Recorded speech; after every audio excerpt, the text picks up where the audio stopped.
नमस्कार, मैं Rakesh mathematics Rakesh sir आपको इस चैनल पर हार्दिक स्वागत और अभिनंदन करता हूं। बच्चों, आप देख रहे हैं क्लास 10 एनसीईआरटी पाठ्यक्रम पर आधारित भाग 14 वास्तविक संख्या रियल नंबर। इससे पहले बच्चों हम लोगों ने भाग 13 के वीडियो को देखा, जिसमें उदाहरण 1, 2, 3 को सोल्व किए और 1, 2, 3 के सफलता के बाद अब हम लोग प्रश्न 4 की ओर चलते हैं, जो कि प्रश्न है एक मिठाई विक्रेता के पास 420 काजू की बर्फियां हैं। एक मिठाई विक्रेता के पास 420 काजू की बर्फियां है और 130 बादाम की बर्फियां है। वह इनकी ऐसी ढेरियां बनाना चाहती है कि प्रत्येक ढेरी में बर्फियों की संख्या समान रहे तथा ये ढेरियां बर्फी की परात में न्यूनतम स्थान घेरे। इस काम के लिए प्रत्येक ढेरी में कितनी बर्फियां रखी जा सकती है? तो चलिए बच्चों शुरू करते हैं। सॉल्यूशन आप देख सकते हैं ना। चलिए दिया है, अच्छा ठीक है, क्या दिया है आप देख सकते हैं कि 420 काजू की बर्फियां है ना। ऐसे लिखते हैं कि काजू की बर्फियों की संख्या है ना। तो काजू की बर्फियों की संख्या बच्चों कितना दे रखा है? तो 420 है ना, 420 है, ठीक है। चलिए, और 130 बादाम की बर्फी है ना। तो लिखते हैं बादाम की बर्फियों की संख्या बच्चों कितना दे रखा है? तो 130 है, ठीक है, कोई दिक्कत नहीं? दिक्कत। चलिए, वह इनकी ऐसी ढेरियां बनाना चाहती है। ढेरी तो आप समझ रहे हैं, ढेरी है ना। एक ऐसी ढेरी बनाना चाहती है कि प्रत्येक ढेरी में बर्फियों की संख्या है ना, बर्फियों की संख्या समान रहे। जितने भी ढेरी बनेगा उसमें बर्फियों की संख्या क्या रहे? समान रहे तथा ये ढेरियां बर्फी के परात में न्यूनतम स्थान घेरे, है ना। मान लीजिए बच्चों कि आप ऐसे परात है, ठीक है, यानी बर्तन है, ठीक है, एक परात है, बर्तन है। इसमें क्या कह रहा है? न्यूनतम स्थान घेरे, मतलब इसमें ढेरी को, बर्फी की ढेरी को इस तरह से बनाना है ना, इस तरह से बनाना है इस परात में कि इसमें न्यूनतम है ना, देख सकते हैं, मतलब न्यूनतम जगह बचे। मतलब इस तरह से ढेरी बनाना है तो न्यूनतम जगह है ना, न्यूनतम बचे। तो न्यूनतम में कौन होगा? ये होगा, अर्थात न्यूनतम जो बोला है ना, न्यूनतम जगह बचे। तो हम क्या करेंगे? अगर न्यूनतम की बात कर रहा है कि न्यूनतम परात में न्यूनतम स्थान घेरे, तो इसके लिए क्या करना होगा? तो हमको इसको अधिकतम ढेरी बनाना होगा, है ना। और अधिकतम ढेरी बनाने के लिए आपको हम बता चुके हैं पहले भी कि जहां बोले अधिकतम है ना, अधिकतम की बात करें तो वहां आप दोनों का एचसीएफ निकाल दीजिए। अगर न्यूनतम की बात करें है ना, न्यूनतम की बात करें तो वहां पे आप क्या निकाल दीजिए? तो एलसीएम आप याद कर दीजिए, है ना। तो चलिए, यहाँ पे क्या न्यूनतम पूछ रहा कि यहाँ पे परात में इस तरह से ढेरी को सजाना है कि परात में न्यूनतम जगह बचे। इसके लिए न्यूनतम जगह को छोड़ने के लिए हमको क्या करना होगा? तो अधिकतम है ना, जितना मात्रा में हमको इसमें ढेरी बनाना होगा, अधिक मात्रा में, अर्थात क्या? अधिकतम। इसलिए इसका हम क्या निकालेंगे? एचसीएफ। चलिए, तो एचसीएफ जो कि आप जानते ही हैं, महत्तम समापवर्तक 420 है ना, कुछ करना नहीं है ना। 420 और 130 का बच्चों क्या निकालना है? एचसीएफ, जो कि एचसीएफ आप निकालना भली भांति आप जानते ही हैं, है ना। चलिए, तो कैसे बनाते हैं? तो 130 बड़ी वाली संख्या को यहाँ रखते हैं और 420 सॉरी ये छोटी वाली संख्या जो यहाँ रखते हैं, छोटी वाली संख्या को, और बड़ी जो संख्या मेरा 420 है, इसको हम क्या करते हैं? यहाँ रखते हैं। आप देख सकते हैं 130 को 2 से लगाते हैं ना, तो ये 260 होता है, ठीक है। देखते हैं कितना से लगता है। 13 की 13, 13 दूनी 26, 13 तिया 39, 13 चौके 52, जो कि ज्यादा हो जा रहा है। 13 तिया बच्चों कितना होता है? 130 में अगर हम 130 में अगर गुना करते हैं 3 से, तो 130 में अगर हम 3 से गुना करते हैं तो चलिए ठीक है, 390 जो कि लग जा रहा है ना 3 से। बच्चों कितना से लगाना है? 3 से।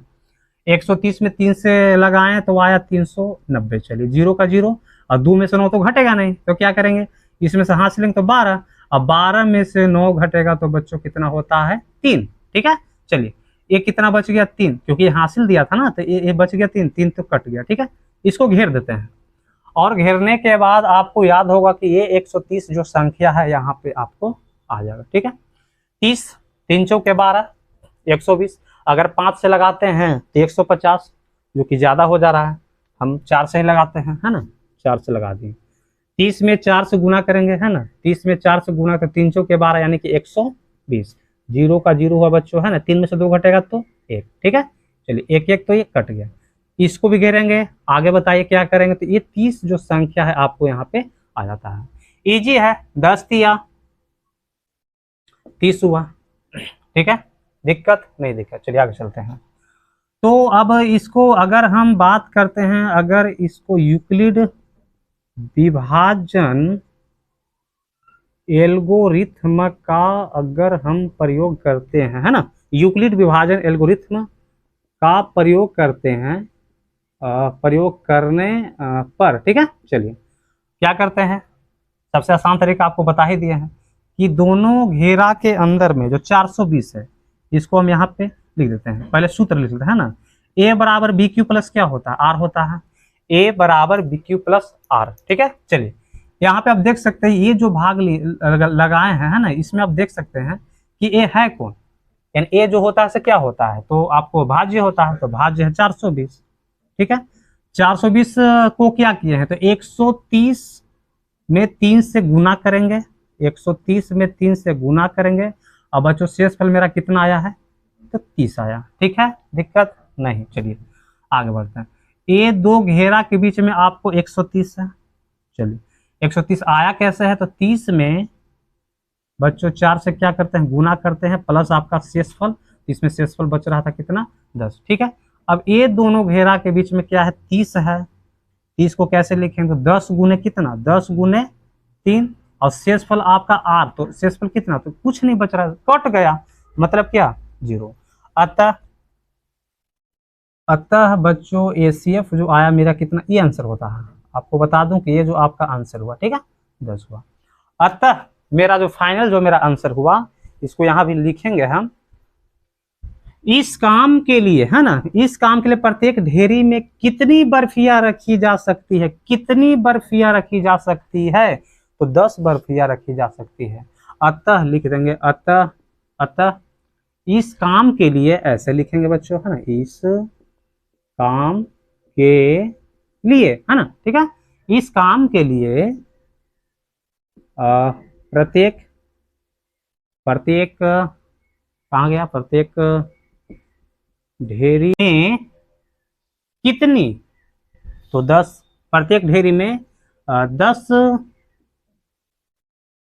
बर्फिया, 10 बर्फिया रखी जा सकती है। चलिए आपका ये फाइनल आंसर है।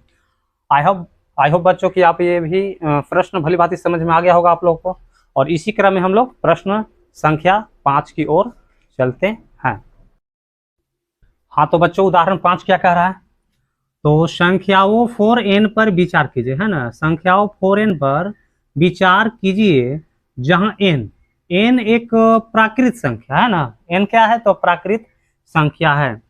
तो जांच कीजिए अर्थात सिद्ध कीजिए, है ना, सिद्ध कीजिए कि क्या n का कोई ऐसा मान है जिसके लिए 4n अंक 0 पर समाप्त होता है। चलिए सिद्ध करना है, सिद्ध कर दे रहे हैं, घबराने की बात नहीं है ना। चलिए तो बच्चों आपको एक शर्त याद होगा, है ना, शर्त में क्या बताए थे, शर्त में था कि किसी भी प्राकृत संख्या n के लिए, है ना, n के लिए, किसी भी प्राकृत संख्या n के लिए संख्या 4 का पावर n अंक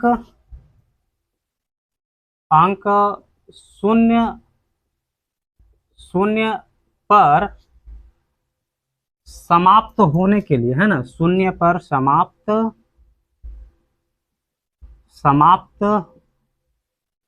होने के लिए, है ना, समाप्त होने के लिए उसके उसके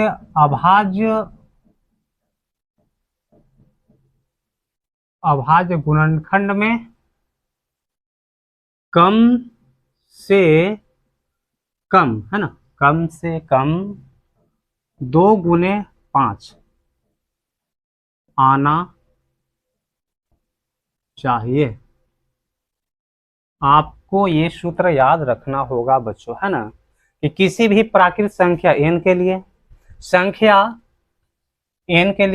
संख्या 4 का पावर n अंक शून्य पर समाप्त होने के लिए उसके अभाज्य गुणनखंड में कम से कम 2 × 5 आने चाहिए, है ना, 2 × 5 आने चाहिए। तो चलिए ठीक है, तो ऐसा करते हैं, दिया है मेरे पास संख्या क्या है ना, संख्या जो दे रखा है 4 का पावर n है, तो 4 का गुणनखंड करते हैं, ठीक है।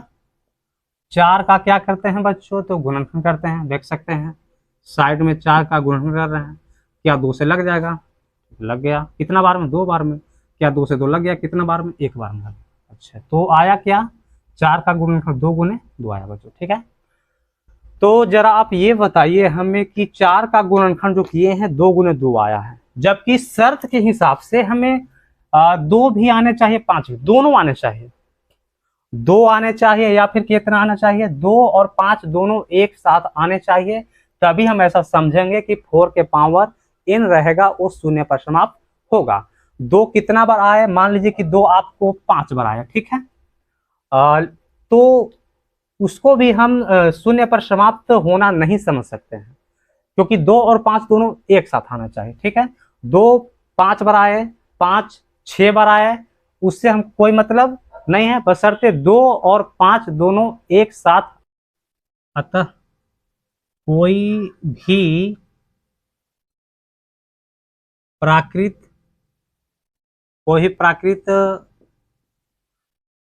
संख्या n के लिए, है ना, कोई प्राकृत संख्या n के लिए, कोई प्राकृत संख्या n के लिए 4n अंक शून्य शून्य पर समाप्त नहीं हो सकती। चलिए ठीक है बच्चों, आप ऐसे भी समझ लीजिए कि मान लीजिए कि संख्या दे रखा है, ठीक है, संख्या दे रखा है आपको 4 का पावर n। मान लीजिए n एक प्राकृत संख्या, तो प्राकृत संख्या तो 1 रख लेते हैं, 2 3 4 5, है ना, डॉट कुछ भी रख लेते हैं, ठीक है। तो 4 का पावर मान लीजिए 1 रखते हैं, ठीक है, पहले 1 रखेंगे तो 4 का 4 हुआ। उसी तरह से अगर हम संख्या इसी में अगर 4 का पावर n रखते हैं, तो फिर 4 के जगह पर आपकी क्या रखते हैं, 2 रखते हैं, ठीक है, तो 4 का 2 हुआ, यानी 4 को 2 बार लिखना है, तो 4 चौके 16। क्या शून्य पर समाप्त हो रहा है, क्या नहीं हो रहा ना, नहीं हो रहा। चलिए फिर क्या करते हैं, संख्या वही संख्या को बार बार लिखते हैं, 4n है, यानी 4 का आपकी n के जगह पे 3 रखते हैं बच्चों, ठीक है।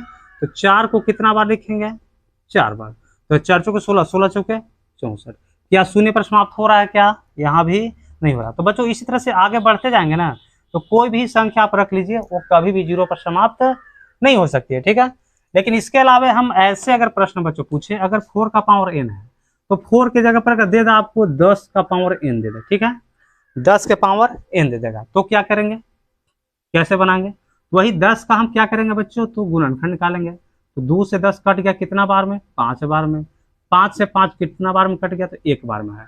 यानी 10 का जो गुणनखंड किए ना, तो 2 और कितना आया, 5 आया, 2 गुने कितना, अर्थात दोनों आ जा रहा है ना, अर्थात बच्चों क्या आ रहा है, दोनों। तो ये बिल्कुल 10 का पावर n में n के जगह पे कोई भी प्राकृत संख्या अगर हम रख देते हैं, तो बिल्कुल वह 0 पर समाप्त हो जाएगा। कैसे, तुरंत हम दिखा दें निश्चित करके, ठीक है।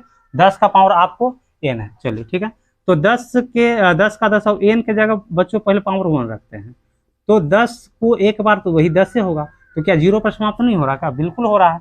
अच्छा, फिर 10 का पावर n है, 10 का 10 हुआ, और n के जगह पे आपकी रख देते हैं 2, जो कि प्राकृत संख्या है। चलिए ठीक है, 10 का पावर 2 है, यानी 10 को कितना बार लिखेंगे, 2 बार लिखेंगे, ठीक है। तो 10 दहा के कितना होता है 100। देखिए तो 0 पर समाप्त हो रहा है कि नहीं हो रहा, बिल्कुल हो रहा है। उसी तरह से 10 के पावर n लिख दिए, 10 का पावर आपको n है, ठीक है। तो 10 को हम कितना बार बच्चों लिखेंगे बताइए, तो 3 बार, बिल्कुल सही 3 बार लिखेंगे, क्योंकि n के जगह पर कितना रखे हैं 1 2 आपकी 3 है, तो 3 बार लिख दिए। 10 दहा के 100, और 100 में 10 से गुना करेंगे तो बच्चों कितना होगा 1000। तो क्या 0 पर समाप्त हो रहा है कि नहीं हो रहा, तो बिल्कुल हो रहा है। तो यही बच्चों उदाहरण मेरा 5 था, जो कि बिल्कुल आपको सिद्ध करके दिखा दिए। तो बच्चों इस तरह से जुड़े रहे राकेश मैथमेटिक्स के साथ। तब तक के लिए धन्यवाद, आपका दिन शुभ हो।